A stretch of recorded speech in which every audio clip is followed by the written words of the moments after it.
Hello, my name is Rachel Laniero from Divine Bamboo Group. Today we're going to be learning about something interesting, basically how to use our briquettes. You might wonder, what is a briquette? Well, a briquette is this right here. It's compressed coal compacted together that is used as fuel.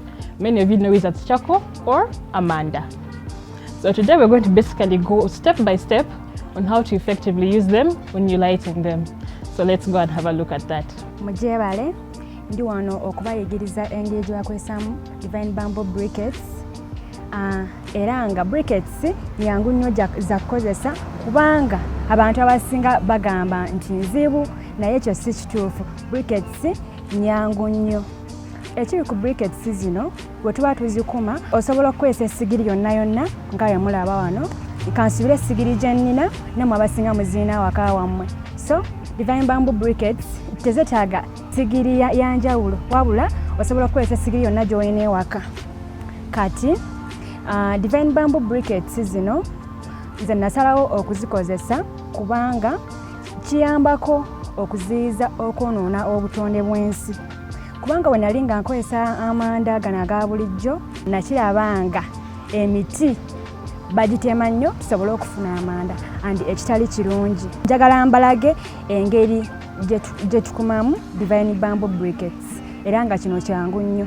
Osobola okukozesa obuti, waliwo bwe bayita lighting sticks, oba osobola okukozesa ebipapula, amawulire, byonna osobola okubikozesa. Then nenkuma akabiriiti nenkateekamu, emala okukateekamu ne bikwata nga nteekamu briquettes zino.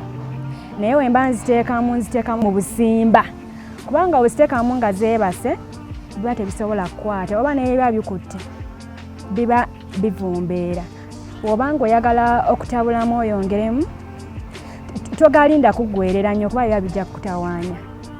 Otabulamu bulungi then noddamu n'ogateekamu nga geesimbye.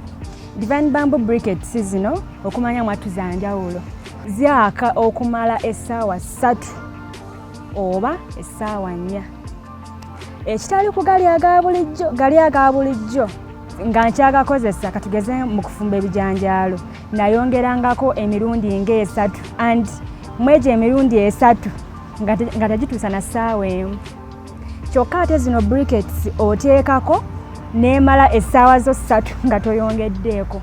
Ebijanjaalo biba bigenda kujja bulungi nga toyongeddeeko nakwongerako. Nina family yange era nga y'abantu 7. Nkozesa 50 kg era nga emazisaako omwezi gumu ne weeks nga 2. Divine Bamboo Briquettes zifulumya omukka mutini nga bwe mukiwulira. Zino za njawulo nnyo ku manda aga bulijjo, tezifulumya mukka. Ate era edda nga nkyakozesa amanda gali aga bulijjo gakolanga ekikka kingi nnyo kubanga jjukira gava mu biti. Kati agamu gasigalangamu ebiti mu kukuma omukka nga guba muyitirivu ddala nga nzirukamu n'emisinde ngenda okuddanga emmere esiiridde n'okuva we naziba Divine Bamboo Briquettes butuufu Katonda nga mboba yankolera kyamagero. Ekirala ssente ziba tezigenda nnyo kubanga obanga olina family ey'abantu nga 3.